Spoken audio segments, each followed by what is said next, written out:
अस्सलामुअलैकुम स्टूडेंट्स, आप देख रहे हैं चैनल लर्न एसोसिएशन आज और मैं आज आपके साथ डिस्कस करने वाली हूँ LLB पार्ट 2 के लीगल सिस्टम के नोट्स। और आज का हमारा टॉपिक है ग्लोबल लीगल सिस्टम या world global legal system. Introduction. Legal system वो कानून होते हैं, वो रेगुलेशंस होते हैं जो कि कोई मुल्क इन्फोर्स करता है अपनी कंट्री के ऊपर ताकि वो अपने मुल्क को चला सके, लोगों को उनका पाबंद कर सके। हर मुल्क के डिफरेंट लीगल सिस्टम होते हैं और लेकिन इनका मकसद और ये जो है लीगल सिस्टम डिफरेंट लैंग्वेजेस में एक्सप्रेस किए जाते हैं, लेकिन इनका मकसद सिर्फ एक ही होता है कि मुल्क में कानून और रूल पैदा करना, यानी कि लोगों को नज़्म ज़ब्त पैदा करना।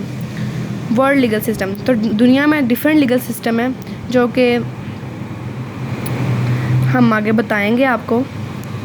सॉरी स्टूडेंट्स, मैं यहाँ पर नेम नहीं लिख पाई वर्ल्ड लीगल सिस्टम के। जितने भी आप नेट पर सर्च करें और जितने भी लीगल सिस्टम हैं उनके नेम यहाँ पर लिख सकते हैं, जैसे हलाका लीगल सिस्टम जो, और कस्टमरी लॉ, इंटरनेशनल लॉ, और इससे मुतल्लिक़ 3-4 और लिख दीजिएगा यहाँ पे। लेकिन जैसे ये पॉइंट्स मैंने लिखे हैं ना, ये लगा के एरो लगा के इस तरह आपने लिखने हैं सीधे। Next, evolution of law. तो लॉ की एवोल्यूशन किस तरह होती है? तो ये फर्स्ट स्टेप है। पहले स्टेप में कोई दुनिया में किसी किस्म का कानून मौजूद नहीं था, जो जिसे चाहता था मार देता था, माइट इज़ राइट का निज़ाम था। तो दूसरे स्टेप में, सेकंड स्टेज में जो है लोगों ने कॉन्शियसनेस हासिल की। उन्होंने कहा कि कोई होना चाहिए कानून, कोई अथॉरिटी होनी चाहिए जो हमारे जो है कुछ माशरे के अंदर कुछ कानून वगैरह बनाए ताकि हमारा माशरा कोई नज़्म ज़ब्त में आए, कोई सीधा हो। ये कोई तरीका नहीं है कि यहाँ पे कोई कानून नहीं है, कोई भी जिसको चाहता है वो मार देता है। और थर्ड जो स्टेज थी उसमें जो है एक कंप्लीट एक अथॉरिटी आ गई, एक जो है फेडरेशन बन गई मुल्क में, और जिस कॉन्फेडरेशन इस तरह के जो भी हुकूमतें हैं वो क्रिएट हो गई, और एक अथॉरिटी आ गई जो मुल्क को चलाना शुरू हो गई। और ये जो थर्ड स्टेज है करंट सिनेरियो है, लास्ट और करंट सिनेरियो है। Sources of legal system. तो लीगल सिस्टम कुछ सोर्सेज हैं। Legal system, global legal system कुछ लीगल सोर्सेज हैं जिनसे कानून बनते हैं। Constitutional law. कॉन्स्टिट्यूशनल लॉ जो लीगल सिस्टम के लीगल सोर्सेज हैं, यानी कि जो कॉन्स्टिट्यूशन होते हैं उनमें कानून वगैरह लिखे होते हैं और इनकी मदद से कानून वगैरह बनाए जाते हैं और मुल्क को चलाया जाता है। लेजिस्लेशन। तो जो हर कंट्री है उसमें जो है लेजिस्लेशन को सुप्रीम लेजिस्लेटिव बॉडी होती है, और ये जो बॉडी होती है वो कानून लेजिस्लेटिव जो है फंक्शन अंजाम देती है, लेजिस्लेशन करती है। तो इसलिए ये भी बहुत इंपॉर्टेंट होती है और ये लीगल सोर्स होती है लीगल सिस्टम की, जो कि कानून वगैरह बनाती है और इसकी मदद से कानून बनाए जाते हैं। Case laws. केस लॉज जो होते हैं वो जजेस के डिसीजंस होते हैं, जो जजेस जो हैं वो डिसीजन करते हैं, यानी कि जिसके बारे में कोई अगर किसी का जज के पास केस आ गया कि वो केस कभी ना वो जुर्म या फिर उस तरह का इशू कभी ना क्रिएट हुआ हो, तो फिर जज जो हैं वो खुद कोऑर्डिनेशन के साथ आपस में वो कोई इसका कानून बनाते हैं, वो होते हैं केस लॉज। ठीक है, तो इनसे भी जो है बाज़-औक़ात कानून बन जाया करते हैं। तो ये भी लीगल सोर्सेज हैं। कन्वेंशंस। जो कन्वेंशंस होते हैं ये हर मुल्क में होते हैं, तो इनको जो लोग मानते हैं उनकी रवायात जो होती हैं, मजहबी रवायात वगैरह, तो बाज़-औक़ात क्योंकि लोग इनको मानते हैं इसलिए कानून बन जाया करते हैं, इसलिए लीगल सोर्सेज में ये भी शामिल है। International laws. तो जो कंट्री होती है, जो प्रेसिडेंट होता है किसी कंट्री का, या जो कंट्री होती है, स्टेट होती है, वो इंटरनेशनल लॉज क्रिएट करती है ताकि दूसरे ममालिक के साथ उनका रब्ता कायम रहे और उनके साथ वो ट्रीटीज़ वगैरह कर सकें। तो बाज़-औक़ात ये जो लॉज होते हैं भी लीगल सोर्सेज के बाइस बनते हैं। Non legal sources. तो स्टूडेंट्स जैसे लीगल सिस्टम कुछ लीगल सोर्सेज होती हैं, इस तरह कुछ नॉन लीगल सोर्सेज भी होते हैं, जैसे कस्टम्स।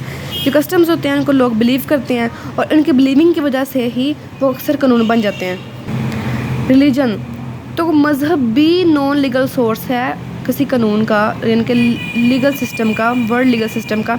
यानी लोगों के जो मज़हब होते हैं वो उनके मुताबिक जो है अमल करते हैं उन पे, और उनके मुताबिक अपने कुछ फ़ैसले करते हैं। कुछ ऐसे होते हैं लोग उनके मतलब जैसे गाँव वगैरह हो गए, वहाँ पर मज़हब के मुताबिक सारा कुछ करते हैं, उसके बगैर कुछ भी नहीं किया जाता।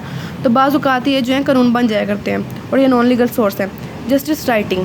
तो जो स्कॉलर्स होते हैं, कंट्री के स्कॉलर्स वगैरह होते हैं इस्लामिक, तो उनकी जो आस्किंग होती है, उनके जो बताए गए तरीके होते हैं, उन पर भी लोग काफ़ी ज़्यादा अमल करते हैं, इसलिए वो भी अक्सर कानून बन जाते हैं और ये नॉन लीगल सोर्स है। Building blocks of global legal system. तो ग्लोबल लीगल सिस्टम के बिल्डिंग ब्लॉक्स हैं। ये पॉइंट मैंने इसलिए ऐड किया है ये इसका हिस्सा नहीं था, लेकिन आपने ज़रूर लिखना है। ये क्वेश्चन सेपरेट आ जाता होता है, लेकिन ये छोटा सा क्वेश्चन है, इसलिए आपने सारा, अगर बिल्डिंग ब्लॉक्स आ जाए ग्लोबल लीगल सिस्टम के, या सोर्सेज ऑफ लीगल सिस्टम आ जाए, या फिर अगर आ जाए what is word global legal system, या write a note on word global legal system, तो आपने ये क्वेश्चन लिखना है। इसमें 3 क्वेश्चन आ गए। तो इसमें पहला है रूल ऑफ लॉ। तो अगर किसी स्टेट अपना जो है, अगर कोई स्टेट अपना लीगल सिस्टम मजबूत करना चाहती है तो वहाँ पर रूल ऑफ लॉ कायम करना चाहिए उसको। सेपरेशन ऑफ पावर, तो हर कंट्री में सेपरेशन ऑफ पावर होनी चाहिए। अगर कोई कंट्री चाहती है कि उसका जो लीगल सिस्टम है वो स्ट्रॉन्ग हो, तो उसको चाहिए कि वो सेपरेशन ऑफ पावर करे, जैसे एग्जेक्टिव अलग हो, जो लेजिस्लेचर अलग हो, और जुडिशल जो है वो अलग हो। एग्जेक्टिव, तो एक स्ट्रॉन्ग लीगल सिस्टम के लिए स्ट्रॉन्ग जो है और करेजियस एग्जेक्टिव होना ज़रूरी है, जो मौके के ऊपर डिसीजंस कर सके। जुडिशल रिव्यू, तो जुडिशल रिव्यू काफ़ी ज़्यादा उनको इम्पोर्टेंस हासिल है। तो अगर कोई लीगल का स्टेट चाहती है कि उसका लीगल सिस्टम अच्छा हो, तो उसको चाहिए कि जो जुडिशल रिव्यू है उसको स्ट्रॉन्ग रखे, यानी जजेस के जो फैसले वगैरह होते हैं उसको स्ट्रॉन्ग रखे, और वो जजेस जो है किसी अगर वक्त पड़ने पर मुल्क के हाकिम के ख़िलाफ़ भी इतने स्ट्रॉन्ग हो जजेस के मुल्क के हाकिम के ख़िलाफ़ भी वो फ़ैसला दे सकें। और नेक्स्ट इसका कंक्लूजन है, ये देखें। और कंक्लूजन में आपने जो हमने डिस्कस किया है वो लिख देना है पूरे क्वेश्चन में कि लीगल सिस्टम में क्या हर मुल्क के पास डिफरेंट लीगल सिस्टम का होता है। 7 लाइन्स का होना चाहिए। मैंने आज कम लाइन्स का लिखा हुआ है, 1 2 3 4 5 लाइन्स का मैंने लिखा है। 2 लाइन्स आपने और इजाफा कर लेना है, क्योंकि इससे पेपर प्रेजेंटेशन में आपके बहुत अच्छा असर पड़ेगा और इससे अच्छे मार्क्स आपको मिलेंगे। तो आज का हमारा ये टॉपिक था जो ख़त्म हो चुका है, यहाँ पे फिनिश हो गया। जो आपको पॉइंट यहाँ पे समझ ना आया हो, अगर इसके क्वेश्चन की भी समझ ना आई हो, तो आप मुझसे पूछ सकते हैं कमेंट बॉक्स में। और मेरे चैनल को ज़रूर सब्सक्राइब कीजिएगा। अल्लाह हाफिज़। अपनी दुआओं में हमेशा याद रखिएगा।